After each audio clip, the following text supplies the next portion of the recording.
أهلا بحضراتكم في لقاء جديد وفيديو جديد من فيديوهات قناة أخوكم الدكتور الصيدلي يوسف الأنصاري.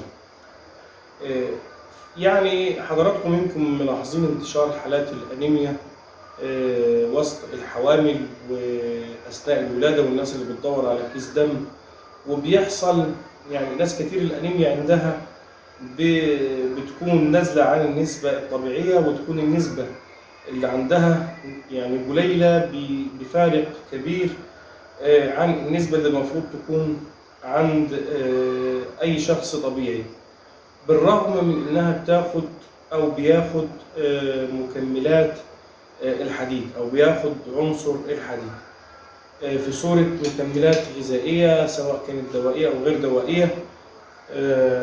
لكن هناك أسباب لده، يعني بالرغم من أنهم بياخدوا أقراص الحديد إلا أنه برضه بيحصل عنده أنيميا، وده سببه أنه هم بياخدوا أقراص الحديد أو بيتناولوا أقراص الحديد بطريقة خاطئة. عشان تستخدم أقراص الحديد بطريقة صحيحة وتستفيد أقصى استفادة وأحسن استفادة، ده اللي هنتكلم عليه في هذه الدقائق المعدودة إن شاء الله تعالى. فأرجو لو ما كنتش اشتركت في القناة تشرفني بالاشتراك في القناة وتفعل زر الجرس، ولو استفدت أي فايدة من الفيديو بدعوك إنك أنت تشارك الفيديو ده حتى يستفيد منه أكبر عدد من الناس اللي هي محتاجة المعلومة أو بتوجع في الخطأ ده. ولو حضرتك عندك أي تعديل للمعلومة أو شفتني بخطئ ما تبخلش علي إنك أنت تكتب ده في التعليقات عشان أصلح المعلومة أو أجدد المعلومة. بسم الله الرحمن الرحيم. إزاي تاخد الحديد بطريقة صحيحة؟ الحديد عشان من ناحية موضوع على معدة فارغة ولا على معدة مليانة، يفضل إنه يتاخد على معدة خالية، بيحصل أحسن امتصاص ليه لما يتاخد على معدة فارغة. تمام؟ طيب بالليل ولا بالنهار؟ في دكاترة بيقولوا بالليل وفي ناس بتقول بالنهار، على حسب يعني طبيعة الأكل بتاع كل ست حامل أو بتاع كل حد بياخد الأقراص دي. لكن على الريق طبعا أفضل حاجة، إلا لو حصل مشكلة في المعدة فبالتالي ممكن نغير هذا الميعاد. تمام؟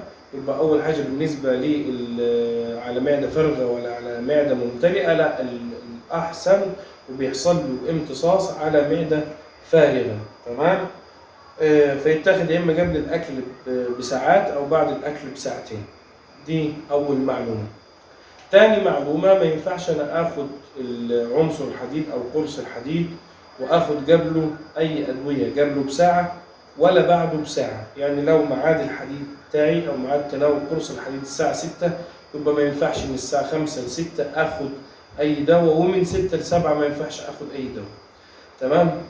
الأدوية أو المكملات الغذائية المحتوية على الكالسيوم ما ينفعش أخدها، أو منتجات الكالسيوم الأكل كمان ما ينفعش أخدها إلا قبل الحديد بساعتين وبعده بساعتين، يعني بفارق زمني ساعتين قبل وبعد. يعني تاني، لو ميعاد الحديد الساعة 6 ما ينفعش من 4 ل 6 أخد أي مشتقات كالسيوم، أكل، جبن، ألبان، الكلام ده، أو أدوية كالسيوم أو مكملات كالسيوم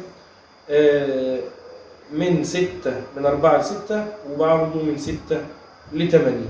يفضل إن احنا ناخد فيتامين سي أو ناخد عصير فيتامين سي بعد ما ناخد كبسولة الحديد، ويفضل أيضا إن احنا نستخدم كبسولات الحديد المحتوية على فيتامين سي عشان يحصل أقصى وأحسن فايدة ليه. ده أهم الحاجات اللي هي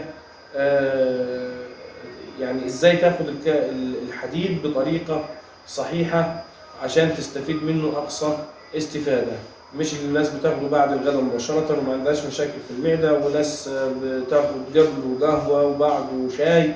ده ما ينفعش خالص. فدي أحسن الأمور أو أحسن الحاجات اللي أنت لازم تحطها في دماغك عشان تستفيد من الحديد، وإلا أنت كده بتدفع فلوسك في الأرض وما بتستفيدش من هذه